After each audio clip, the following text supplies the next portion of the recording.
We're going to dive into the Dragon Cup documentation today. One of the reasons I've been waiting to do this is because the Wonders people were taking feedback in from the community and using that to adjust how the Dragon Cup is going to work. Now that the official statement has come out talking about that adjustment, we're going to go through all of this and I'll let you know anything that's changed, okay? So, conceptually, I find this quite interesting. I haven't seen a tournament like this where the concept is meant to serve both players and collectors, and I think that the changes that they have made for this year are a genuine improvement, right? So, Dragon Cup for glory and gold, $250,000 on the line. Now, World Championship, player and collector. We're excited to announce a new framework for Wonders that further aligns the game's player and collector ecosystem. By now you know that Wonders of the First players are known as Stone Seekers. That's a fine title, but they're bringing in a new title for people who like to collect cards, calling them Dragon Hunters. So the idea is that Dragon Hunters gather dragon scales, which are Wonders foil cards. And basically they want to assemble the most powerful dragon possible, and you can even join hunting clubs if you want to work together. So the dragon scales are individual cards, and they're stored in a dragon binder, which represents the strength of your dragon. Now, the idea is to make it easier to compete in the Dragon Cup from just a competitive standpoint, but also to reward collectors. So if you're not familiar with how it used to work, the idea was that you needed to have a deck built out of very hard to acquire cards to compete in the Dragon Cup full on. So you needed to have a stone foil to be able to compete at all, which is a one of one, very difficult to acquire style card. And then your deck had to be made up of a bunch of very premium edition cards. They have changed that in a way that makes the competition a lot more accessible for people. So, bringing in the Dragon Hunter concept. Through the eyes of a Dragon Hunter, every foiled Wonder card represents a dragon scale infused with the remnant power from the underlying Wonder. Dragon scales hold more power when they're fresh. As hunters add foils to their dragon, i.e. their collection binder, it becomes stronger. Rare variants represent scales infused with increasing concentration of power. The more powerful the scales within a Dragon Hunter's binder, the stronger their dragon becomes, and the more gold it can claim in battle. And by gold, that literally represents your share of the prize pool. They're definitely swinging for the fences with an interesting concept. So, the theoretical perfect dragon would be a full binder where every scale is the most rare and difficult to acquire version of each card, such as stone foil one of ones where they exist. So, it lists foil examples. You have classic foils, formless foils, serialized OCMs, which stand for orbital color matches. So if you're not that familiar with Wonders, you have 6 different orbitals that essentially represent the 6 different colors that you can play in this game. And an orbital color match is a serialized card of a particular orbital. All right? Now, you have stone foil one of ones, which are your top tier, and then you have autographs, alt art, echoes, prize cards, and other promos. I like these changes in terms of it makes classic foils actually matter more. I genuinely felt like up until now, classic foils were kind of left off to the side as something that wasn't terribly important. And I literally have stacks of classic foils sitting around and like just sitting around on my desk here. So I always felt like they were getting kind of tossed to the side, not as important. It's nice that they're finally getting their time in the sun as part of this, right? So they go into the roles in the Wonders universe, and I appreciate the fact that they have taken the extra effort to build lore around this. It's not just collect the best and the brightest stuff. You get to actually be something in the world. If you're a stone seeker, you're just out there for power, looking for victory. And dragon hunters are out there trying to build a horde, right? Hunt down the dragons, build up your dragon, get the treasure. It is a fun little flavor concept. So, obviously, we already know what stone seekers are, right? The Dragon Hunter section says, collectors who gather dragon scales build powerful dragons to enter tournaments themselves or appoint a stone seeker as their dragon rider to compete on their behalf. Groups of dragon hunters working together are known as hunting clubs, and members are encouraged to name their club and embrace the fraternal nature of collecting together. I do like the fact that this isn't pointed purely at whales. If you don't have the ability to just buy out all kinds of crazy amounts of product and build up an insane collection yourself, as a group of friends, you can build out a collection. And I literally know people who do the same thing with other games where they come together, and obviously as a group, they're more powerful. So you can bind together and create your own dragon. So the idea behind it, you can see this down noted there. It creates a system similar to horse racing or esports where collectors fund elite competitors and share in the winnings. Kind of like Formula One, where it's like, yo, I own this super expensive car. I'm going to hire this dude to drive it who is an amazing driver. And together we're coming together basically to make a stronger unit and win the prizes, bring home the money. Ultimately, it is a foreign concept to me. I am not accustomed to this. And it's interesting to see this being brought into the realm of card games. Because as far as I understand, we have definitely seen big money card tournaments before, but nothing done in this particular fashion. And it really does break down to take down the barrier of entry for people who would have been excluded from the Dragon Cup the previous time around. So the prize money and pools, here's how it goes. Dragon power. More powerful dragons can claim more gold. Each card variant adds dragon power points. The total points represents the strength of the dragon and its potential for winning more gold. At certain major events, prize pools will be split between two different categories. So you have your base prize pool and your dragon gold pool. So the base prize pool is purely based on tournament performance. It doesn't matter what your collection is like. You can literally just grab a deck made out of even non-foil cards, and you're able to compete on whatever level, and you will be rewarded based on your performance in the event. And then the Dragon Gold pool is based on your Dragon points plus your performance. So it's a way of offering additional incentive to collectors, first of all, to indulge their desire to collect, but also to entice them into actually playing in these events as well, because there's a larger reward weighting as a result. So ultimately, this is a very interesting system, and I'm curious to see how it's going to go going forwards, because we've seen a lot of tweaks from the original Dragon Cup up until this Dragon Cup, and I imagine we'll probably see more going into the future, because when you're breaking into new territory, you do have to deal with the growing pains that come along with that, right? So, to assemble a valid dragon for 2026 and be eligible for the Dragon Gold pool, you must Khaleesi. Oh, I love you. You guys know Game of Thrones? Got dragons on the mind. Anyways, she's some sweet gold, let me tell you. That hair, all of it. Anyways, let's not get off on that aside. So, you must Khaleesi at least 15,000 dragon points, it says here. That's actually been tweaked. That point total has been changed to 10,000 dragon points. And that comes from all 3 sets that will be available at the time of the Dragon Cup. So right now, only Existence and Call of Stones are out. Call of Stones has actually only been out for about a week now. The Shattering was about 2 weeks ago, but the actual set's only been officially released for about a week now. So that includes Existence, Call of the Stones, and the upcoming set 3, which is slated to come out this summer.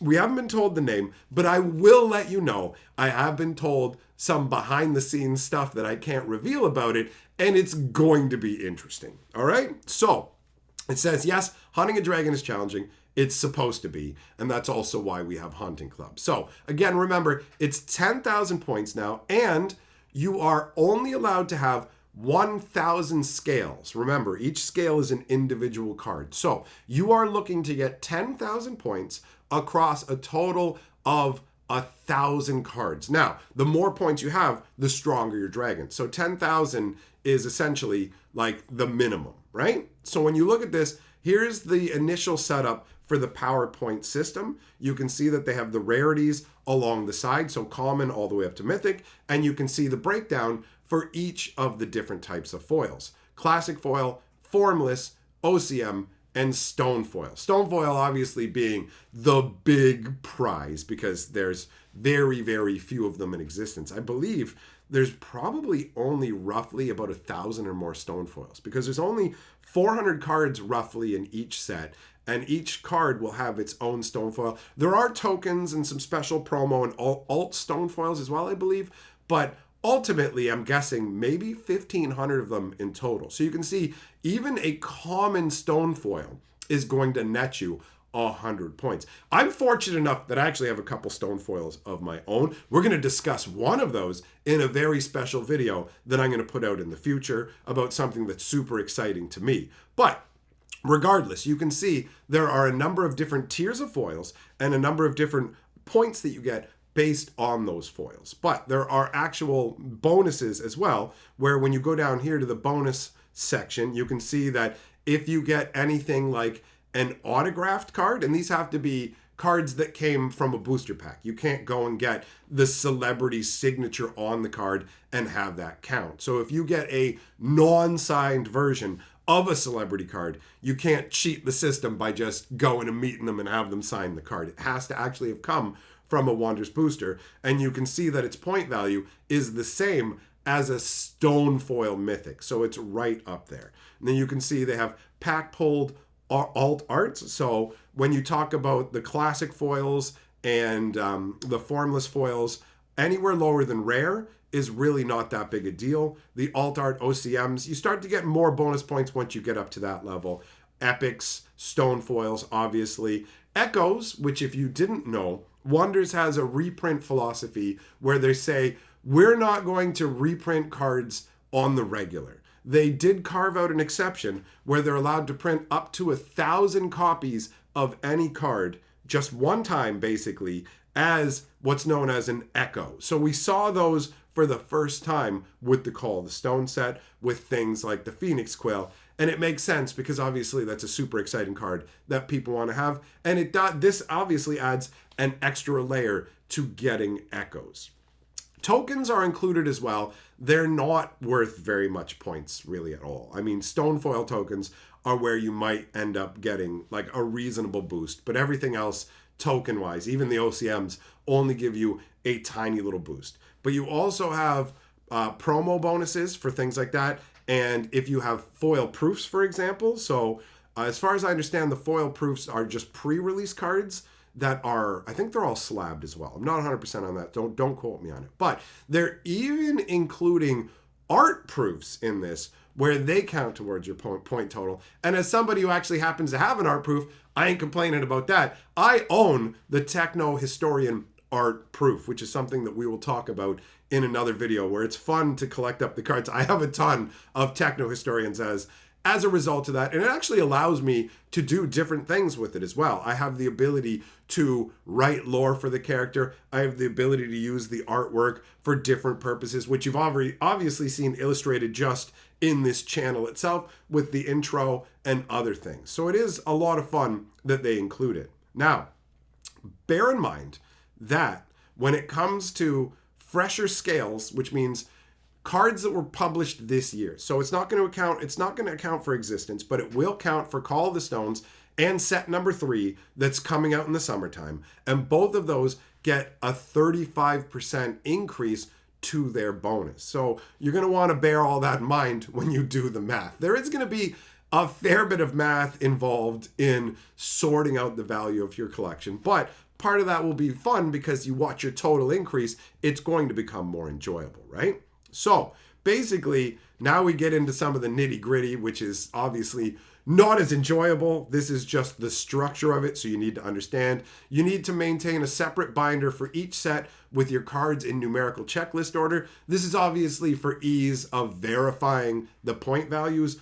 of your collection for the people on the Wonders end, right? Include your bonus cards as a separate section at the back of the binder or in their own binder. Obviously, like they call it a dragon binder, but can you get a binder with 1,000 slots in it? I don't know. Most binders that I know of have 360 or 500 and some odd. So there probably are binders that could have that many in it, but you're most likely going to need to use multiple binders together. So include a placeholder for any graded or slabbed cards in your binder and have your slabs present and well organized or vaulted if allowed.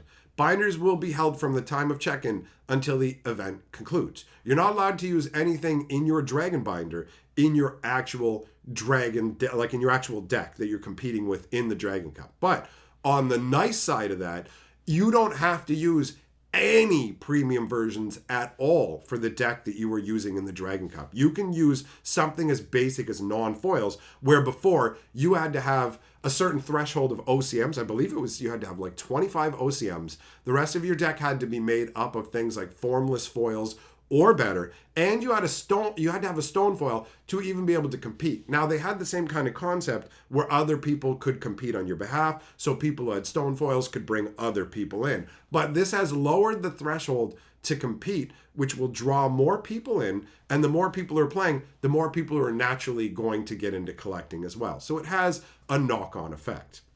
In terms of the way the prize money is calculated, the $50,000 that's paid out just based on your finish is broken down in the chart you can see, with first place getting 20 grand and people down in 9 to 16th place getting $1,000. But the Dragon prize pool is actually for the top 32 players, and that's relative only to other dragons. So anybody who is not a dragon is not included in this competition, right? So it takes into account your dragon points and your tournament finish. So both of those will be used together to calculate and give you a multiplier. If you somehow manage to come in first in the Dragon Cup and you end up in the first place with the points for dragons, you're looking at massive multipliers. But even all the way down to 17th and 32nd, there is a 5 times multiplier for people who are on that level. So it breaks down the steps, where step 1, each 32 finishing dragon multiplies their dragon points by their finishing position multiplier to calculate their weighted points. And then step 2 is all weighted points from these top 32 finishers are added together to determine total weighted points.